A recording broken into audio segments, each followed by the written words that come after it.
Hello bachcho, let's see the question. The question is match the microbial products listed under column 1 with related microbes given in column 2. Choose the appropriate option given from the choices.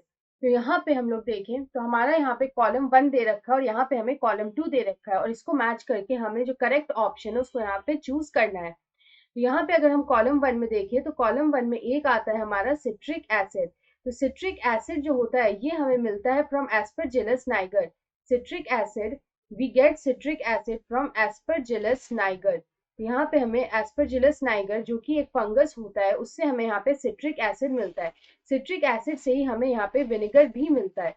उसके बाद अगर हम अपना second देखें तो second में हमें यहाँ पे दे रखा है साइक्लोस्पोरिन ए। तो साइक्लोस्पोरिन ए हमें यहाँ पे किससे मिलता है? अगर हम लोग साइक्लोस्पोरिन ए की बात करें तो वो एक इम्यूनो सप्रेसिव एजेंट होता है।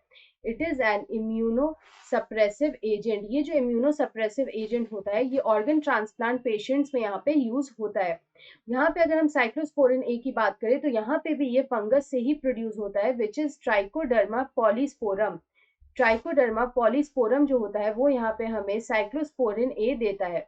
उसके बाद अगर हम देखें हमारा सी में हमारा दे रखा है स्टैटिन्स। तो स्टैटिन्स क्या होता है? स्टैटिन्स जो होता है इसको हम लोग बोलते हैं blood cholesterol lowering agent. It is a blood cholesterol lowering agent. इसको हम लोग ब्लड कोलेस्ट्रॉल लोअरिंग एजेंट इसलिए बोलते हैं क्योंकि ये जो कोलेस्ट्रॉल की सिंथेसिस है उसको यहाँ पे रिड्यूस कर देता है।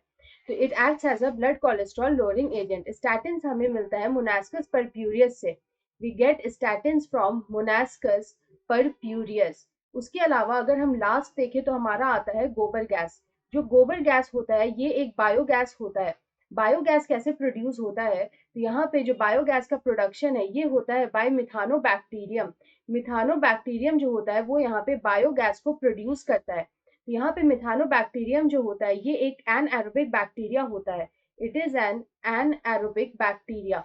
यहाँ पे हम लोग गोबर गैस की अगर बात करें तो जब काउ डंग में यहाँ पे मिथानोबैक्टीरियम जो है उसका ब्रेकडाउन करता है।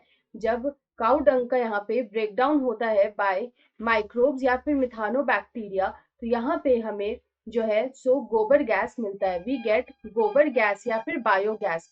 तो यहाँ पे जो बायोगैस का जो मेन कॉन्स्टिट्यूएंट होता है वो होता है methane. Methane is the main constituent of biogas. उसके अलावा अगर हम यहाँ पे अपना मैच देखें तो यहाँ पे फर्स्ट आता है सिट्रिक एसिड। तो सिट्रिक एसिड का मैच हम लोग कर सकते हैं एस्परजिलस नाइगर से। तो A is matched with R. Cyclosporin A का मैच हम लोग कर सकते हैं ट्राइकोडर्मा पॉलीस्पोरम से। तो यहाँ पे B is matched with S. और यहाँ पे स्टैटिन का मैच हम लोग कर सकते हैं मोनास्कस परप्यूरियस से। तो सी इज मैच्ड विद क्यू। और यहाँ पे गोबर गैस का जो मैच है वो हम लोग कर सकते हैं मिथानोबैक्टीरियम से। तो D is matched with P. तो यहाँ पे अगर हम लोग देखें कि R is matched with A is matched with R, B with S, C with Q and D with P। तो यहाँ पे हमारा ऑप्शन B में ऐसा दे रखा है कि A is matched with R, B with S, C with Q and D with P। तो option B is the right answer. I hope you understand this question well. Best of luck.